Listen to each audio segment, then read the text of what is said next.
So, I guess I'm melting here because it's the summer now. But yeah, so this is Recollection number 16 of Campaign 5. We are playing Dungeons and Dragons 5th edition, and we're using the Sourcebook Explorer's Guide to Wildemount. So, let's see here.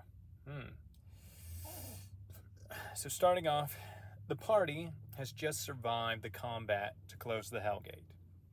And for expediency, I fast travel the party back after they loot the enemies there. And they discovered that the red gemstone that powered the Hellgate can actually cast Speak with Dead. Kind of a neat little spell whenever you need it. So the party goes ahead and reports back to Captain Tabo for their reward.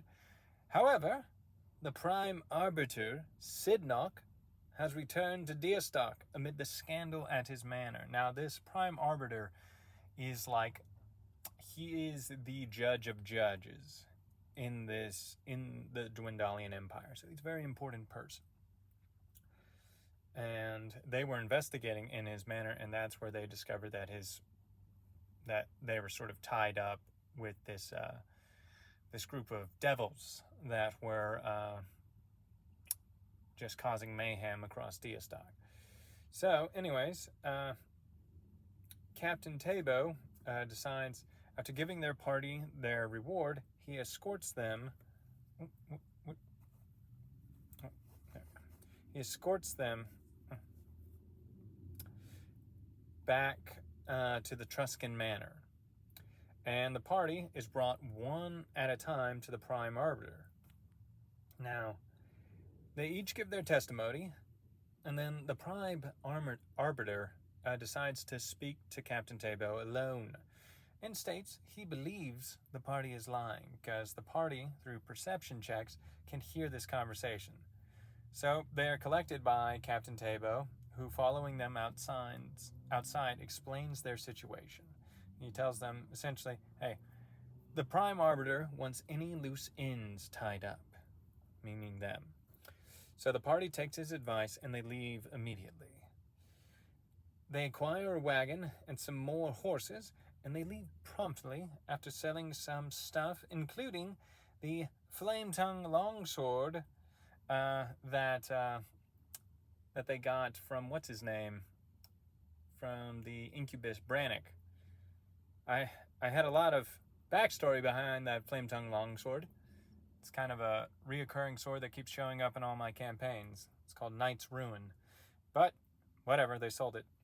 So from there, they leave, heading north and then east across the Marrow Valley. The party is followed by cloaked assassins on horseback, and then the party fights while mounted, and Wick utilizes the flying broom he acquired from the Annis Hag. Pretty sweet little artifact, believe it or not. The flying broom is amazing. But from there, the party is successfully using their range weapons, as well as some new spells thanks to a level up. They're able to lock down the numerous enemies through some really useful crowd control spells and fight them off. And so the party moves on from that battle towards the east, around the Siren Green Forest. Let's see. All right. So now they eventually take shelter in the night at an old abandoned homestead. Now they hunt for supplies. Vexen takes down a deer because he's a ranger, and Vorkeef tries to communicate with Sehanine the Moonweaver, his goddess that he worships. Now, while looking at Katha, that's the moon, he sees Rudius instead, which is the little red moon that pops up every now and again and curses someone. And failing a wisdom save, is afflicted with a short-term curse. Now, the party continues to Allfield the next day. Now, Allfield is the hometown of Knox's kid. It's a small farming town, and that recently came under attack by gnolls. If you're familiar with Campaign 2 of Critical Role, the town is basically where a big, fun story arc is. But it's also Knox's kid's hometown. So the town is in the process of rebuilding damaged areas. and the party makes their way to Knox's kids' home, which has currently been in neglect since he left home. So that's pretty much where they are right now. This is technically a pretty short video because I didn't write down a whole lot, but yeah, nice short one.